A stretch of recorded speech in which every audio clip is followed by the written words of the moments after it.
Cette période de forte chaleur, mais dans certaines régions, des agriculteurs pestent encore contre les mauvaises conditions météorologiques et la pluie qui est tombée au printemps dernier. Dans la Beauce, premier producteur céréalier de France, les récoltes d'orge, de colza et de blé sont particulièrement mauvaises. Sur place, Laurence Decherf avec Baptiste Lègle dans le Loir-et-Cher.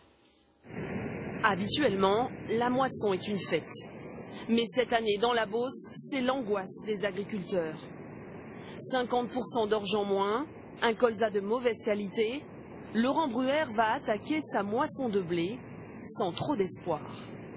Oui, je suis très inquiet. Au niveau humain, c'est très lourd. On a beaucoup entendu parler des gens qui avaient perdu leur maison. Moi, j'ai pas perdu ma maison, mais j'ai perdu ma récolte. Et je vous dirais que ça ne vous donne pas d'énergie le matin pour aller travailler, faire la moisson quand il n'y a plus rien à récolter. En 22 ans de moisson, il n'a jamais connu un rendement aussi faible.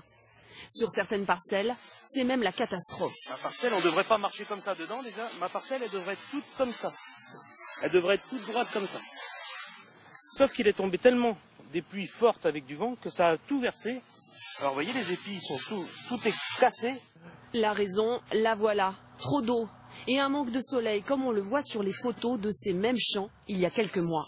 Résultat, aujourd'hui, pas de quantité et pas de qualité non plus. Ça donne quoi, toi, là? Que des mauvais grains. Ah ben là, c'est pire. J'en ai un de bon.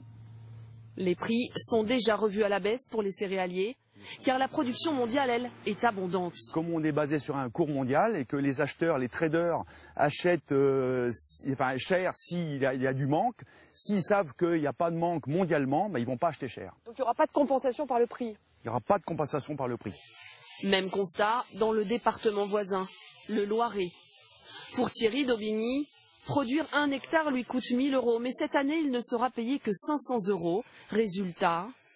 Du revenu, c'est sûr qu'on n'en fera pas parce que le revenu, c'est une fois qu'on a payé toutes les charges. Et comme je vous disais qu'on n'arrivera même pas à couvrir nos charges, c'est clair que ça sera revenu zéro. Région la plus touchée par les pluies diluviennes et le manque d'ensoleillement, le centre de la France est aussi le grenier à céréales du pays. Les estimations des récoltes françaises sont donc toutes à la baisse, comme pour le blé. On pense que la France a perdu plus de 20% de sa récolte par rapport à l'année dernière. C'est beaucoup, puisque ça représente la moitié des exports français. Contre ce risque, seuls 40% des agriculteurs ont assuré leur récolte. Dans le Loir-et-Cher, une exploitation sur 10 serait en péril à cause de ces mauvaises moissons. Vous vous souvenez peut-être de Bernadette, nous vous